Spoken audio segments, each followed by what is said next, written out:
Well, what's up today, guys? Trying to stand in front of the sun so you don't get blistered by this hot little white ball of plasma. But hey, we're out here today. We're getting ready to take us a couple of test cuts on the Partner 5000. I think we have stumbled upon something. Let's get to it. I'm all for the older saws. Keep these things going. That thing just looks like $100,000 sitting there.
So in that last video, how it was kind of getting to the top end, and instead of revving out, it would get that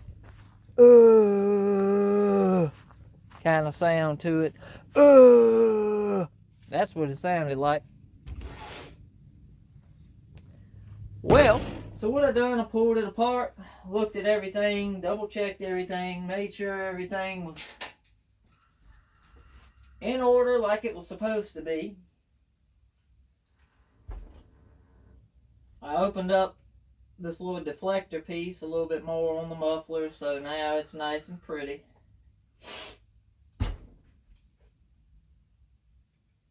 But here's what I did. I put a different piston in. So I kind of got to thinking back when I built this thing. The stock pistons were tapered. The Little Red Barn piston was a flat top. The way I cut the chamber, we cut 45 thousandths out the chamber, and then I made like a 20 thousandths relief cut, trying to get the chamber just a little bit bigger with it being so small. I don't know if that did it, but I put that Little Red Barn piston in it, and right now our squish is still like 42 thousandths, I think. So we're definitely going to have to go back in and cut the base, but I just wanted to see. And also, I found out something I didn't know. This other Partner 5000 that I got, it had a WA87. I believe that's what they are.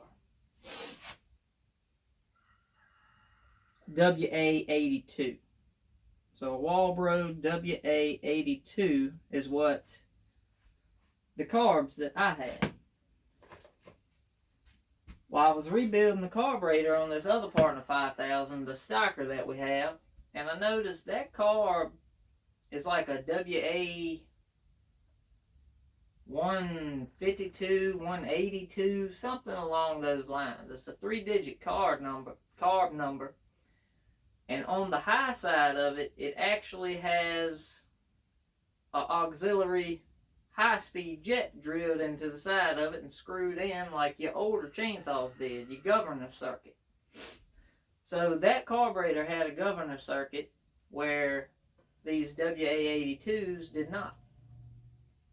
I took the carburetor off of that, put on this just for the sheer fact of I know I need a lot more fuel in this thing. So that governor circuit is supplying us with the fuel that we need. So in my mind, what I'm leaning to is a combination of case volume and fuel. I think with the case, with the cylinder like we done it, I think our crankcase pressure is probably going to be down a little bit. We ain't getting all the velocity that we need up through the transfers, and I think that's kind of skewing us up on the fuel mixture. So with this governor circuit, I think we're popping a lot more fuel in there, turning the higher RPMs, and once we get to the higher RPMs, I think it's able to scavenge that shit up and keep on chunking. But we're going to keep tinkering with this thing. I got one thing I want to try now that I put that other different piston in here. I'm probably going to go back and pop this governor circuit carb off and put the WA82 on. That way we can see, was it the piston or was it the carb? Normally I like to change one thing at a time. That way if we get a drastic change, we know what we changed. But in this case, it's a piston and a carburetor. The carb ain't that hard to change. If the carburetor runs the same, like it is now, then it was a piston. If it runs like shit again, we know it's a carburetor issue. But I think with that tapered stock piston and the way we cut the chamber, it wound up being a lot of squish out on the edges of the cylinder and tight squish right at the dang crown of the piston. So I'm thinking that had a little bit to do with it, but we'll see. All in all, I think she's running freaking spectacular. I think we're on the right track with this thing. I would love to pick those RPMs up a little bit more. I think I got a couple ways that we can do it. This one's a WA156?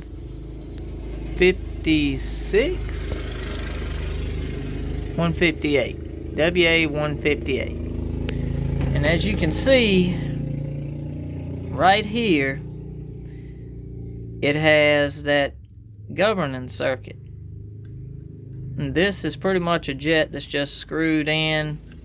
There's a little hole up under the metering diaphragm where the fuel goes in, goes through the jet, and then it's another little hole inside that shoots it right towards the intake. So we're getting some extra fuel from this circuit, where